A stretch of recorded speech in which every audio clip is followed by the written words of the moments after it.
que a gente vai tratar aqui sobre a... Claro, né, na pauta aqui não podia deixar de ser Israel versus Hamas. Mas para a gente começar aqui, eu achei muito interessante um texto teu, que é sobre essa questão do maremoto que está por vir, tá? E algumas entrevistas que você deu, que eu estive acompanhando, esse maremoto econômico que está por vir, então enquanto se discute questões como o arcabouço fiscal, questões assim mais, digamos assim, superficiais, né? Meta de déficit, todas essas coisas, está vindo uma coisa muito grande.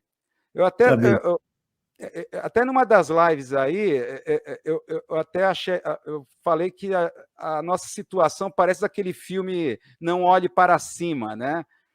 Que está todo mundo mais preocupado com as polarizações nas redes sociais do que de algo que está se aproximando. Então, eu queria perguntar para você que esse texto seu foi assim eminentemente econômico, né? As questões que também somando-se a essa questão da guerra entre Israel e Hamas, aumentou a altura da onda desse maremoto. Então, muito obrigado. Então, boa noite. Bem-vindo. Boa noite, então, Wilson. Então, o texto foi feito antes da guerra ainda. Um pouco antes da guerra, aí mostra... São dois efeitos, né?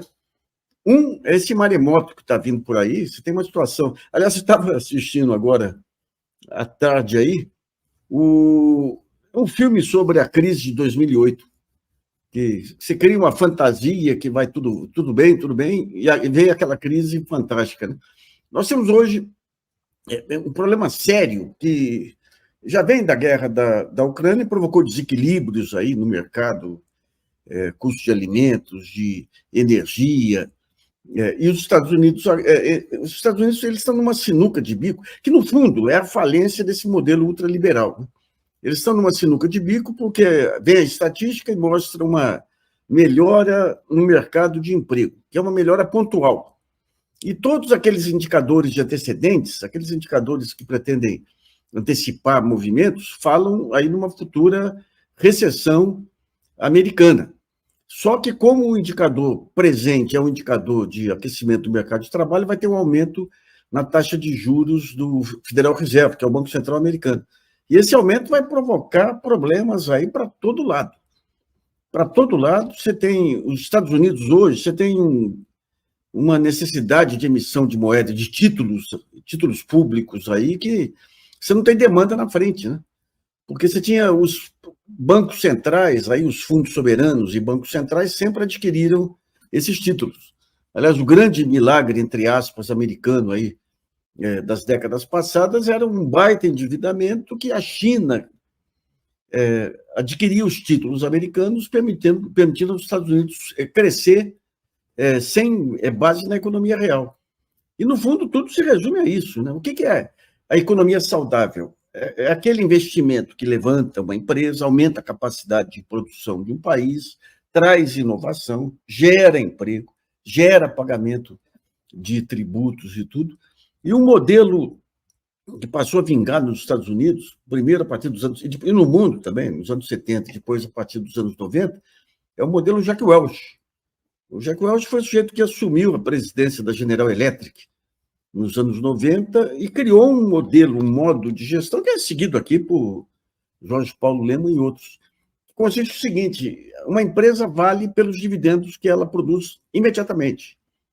Então, o que ele fez? Ele pegou a GE, passou a cortar plano estratégico, passou a cortar investimento em pesquisa, passou a reduzir número de funcionários e tudo. No primeiro momento, os dividendos explodem, porque tudo isso é custo. A médio prazo, matou a empresa. Ou seja, a empresa que era, digamos, o símbolo do capitalismo americano, passou um tempo, foi destruída. Foi feito com Americanas e vai ser feito com a Eletrobras. Então, essa base da economia americana, e a única coisa capaz de estimular a economia americana nesse período todo foram as guerras. Porque 50% do PIB americano está ligado à indústria de guerra. É por isso que você tem que ter guerra toda hora. A guerra faz parte, digamos,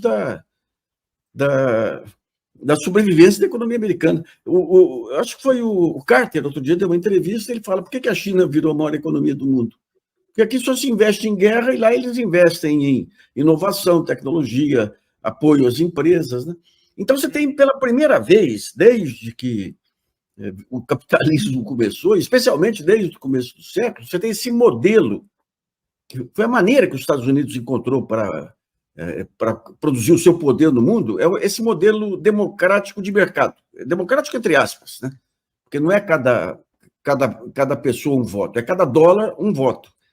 Então, esse modelo que permitiu esse tempo todo, aí, inclusive com parcerias com ditaduras, como foi feito com Mussolini, com Hitler, com Bolsonaro aqui, entrou numa crise porque apareceu um outro modelo, que é o modelo chinês, que não é um modelo democrático, que é muito mais eficiente, inclusive para a distribuição da riqueza.